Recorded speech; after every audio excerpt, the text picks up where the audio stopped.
Have you ever wondered why India is now the world's most populated country? Well, this year it became official. And I'm going to tell you right now, the reason why has almost nothing to do with what you've probably been told. Let's get right into it. So yeah, in 2023, it happened. India officially overtook China.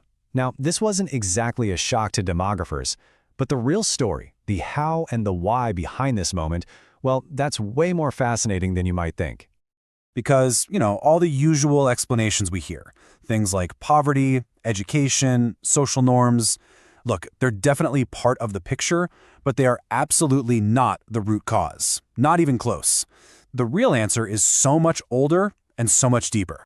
To really get what's going on, you have to start with the sheer scale of it all. We're talking about nearly 1.5 billion people. It's a number so huge, it's kind of hard to even wrap your head around it. And this is what really puts that number into perspective. Think about it. Almost 1 out of every 5 people on this entire planet lives in India. That's 18% of all humanity right there. And here's where it gets really wild.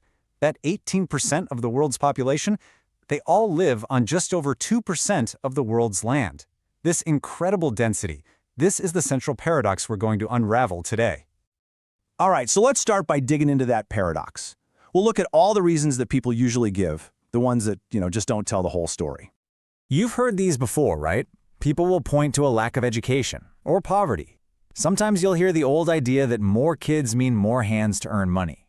Some people even just blame specific states like Uttar Pradesh and Bihar. And look, all these things have an effect, for sure. But they're really just symptoms of a much bigger, much more fundamental force that's been at work for a very, very long time. Because the real answer? It isn't found in a modern sociology textbook or an economic report. It's found in geology, in geography. It's a story that started millions of years ago, and it's literally written into the soil of the subcontinent. And that brings us to the core of this whole thing, geography. Geography is the ultimate answer to how India has always been able to support such a gigantic population. Okay, now check this out because this might just blow your mind.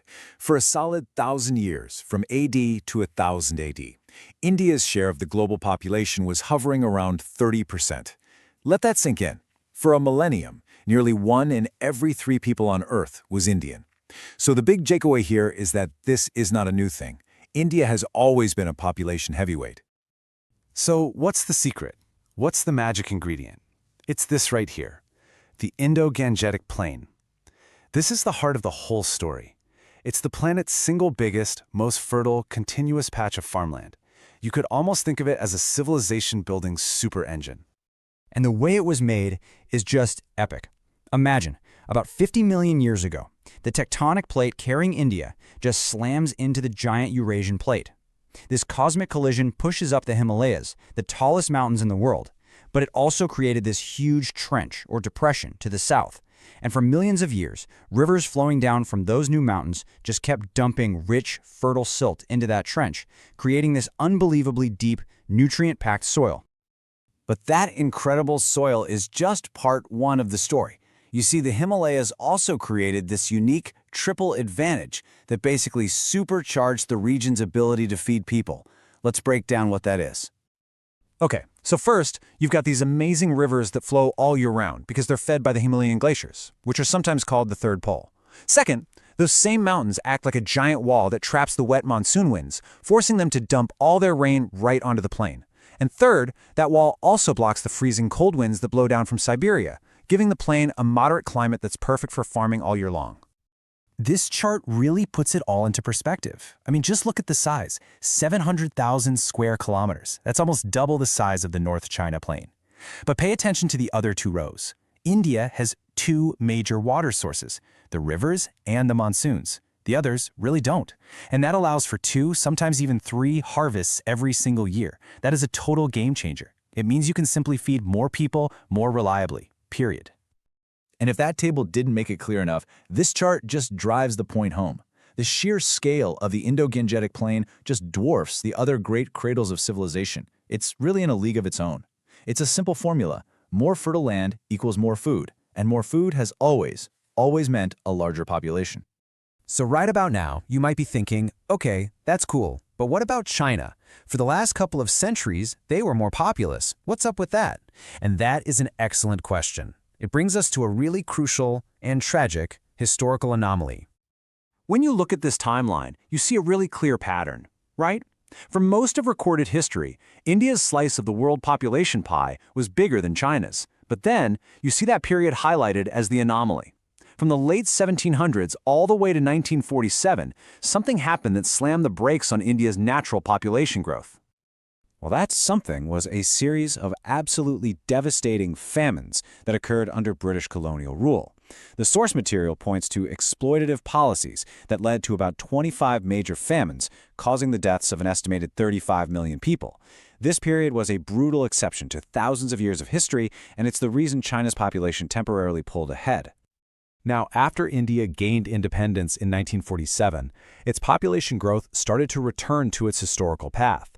But here's the twist. That ancient geographical blessing we've been talking about is now facing a threat it's never seen before. But first, it's really important to get this.